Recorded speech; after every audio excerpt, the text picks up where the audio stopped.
Hello and welcome to our third part of the conversation with Professor Anita Shapira. She's Professor Emerita of Jewish History at Tel Aviv University and the author of the book on which we speak, Ben Gurion, the Father of Modern Israel. So, Professor Shapira, I would like to dedicate the last part of our conversation to the question of why should we still care about Ben Gurion today? Of course, he is the forefather of Israel, but does he still matter to the issues with which Israel is struggling today? First of all, great leaders always matter because even though you can disagree with them, you can change your opinion about them, there is something in the leadership that fascinates, that brings us back again and again to the same figures. And it's true about Roosevelt in America or Washington. What is the relevance of Washington to America today? And Churchill or de Gaulle. I think that the first fascination with the great leaders of the past is their capability to make difficult decisions. Namely, I would put it even more accurately, to take calculated risks, because all great decisions mean taking some risks. And the fact that some people are willing to take these risks, are willing to put themselves on the judgment of history, means that there is some greatness there. And Ben Gurion had this greatness in abundance.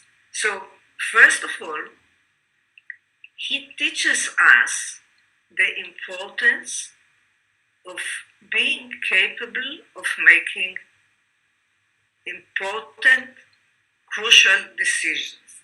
Now, he never took these decisions lightly,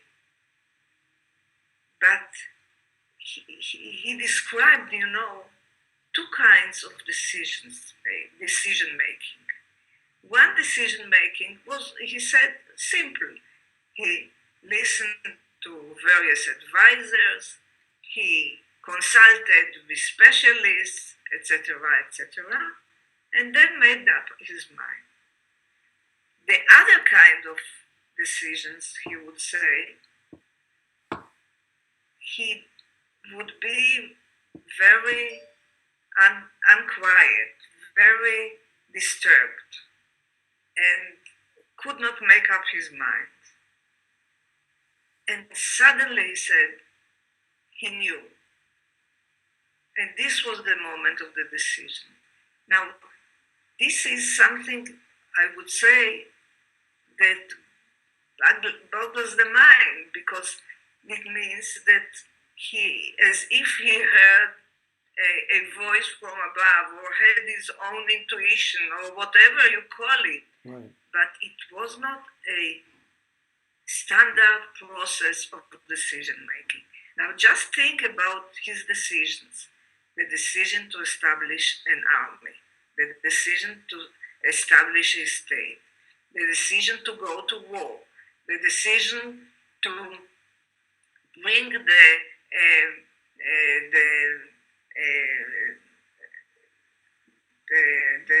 mass immigration, Right. that would double the population within 3 years. This is something unheard of.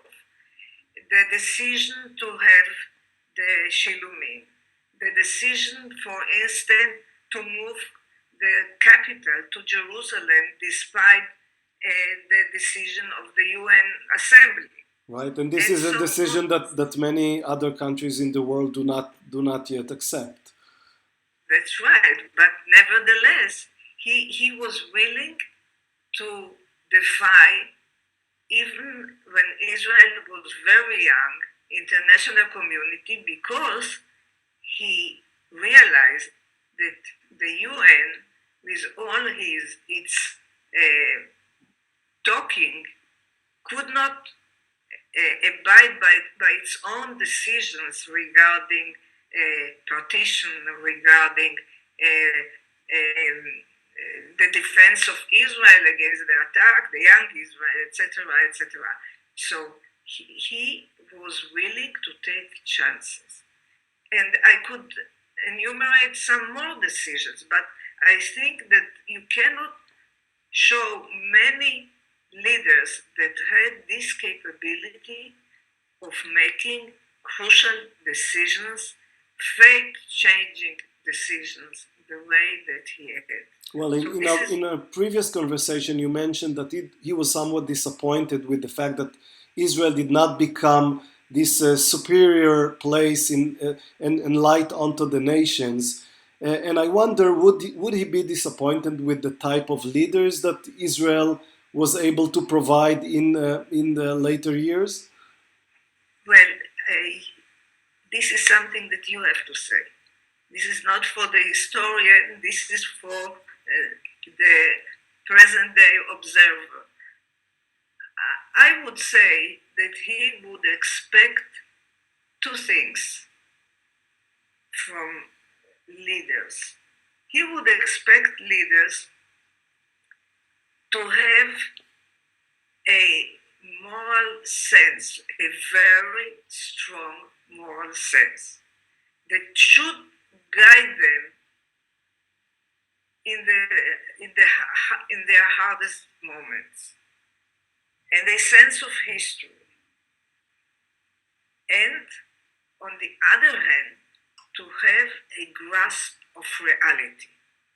Now, you have to decide whether the current or the past leaders of Israel always showed this kind of qualities. And you can decide by that. Now, I would like to add another feature of Ben Gurion, which I think also endears him to present-day Israelis. And this is his modesty. He was no snob. He was willing to talk with everybody. He lived modestly. He went to live on a kibbutz in the middle of nowhere, in a wooden house, a very small one, to work manual labor. All this also is a contradiction in terms to present day leadership. And in a way, his willingness to do these things was because he wanted the new state to preserve the feeling of pioneership. And the fact that he went there, he hoped to become a model for the young people of Israel. This did not happen. Right. Because the times changed. Times changed, and not just the leaders, the whole country changed. Exactly. So the fact is that in a way, we yearn for Ben Gurion these days because he symbolizes a different Israel, a younger, a more naive, a more innocent, and a more geared for greatness than present-day Israel. Professor Shapira, thank you so much for this lovely conversation. Thank you.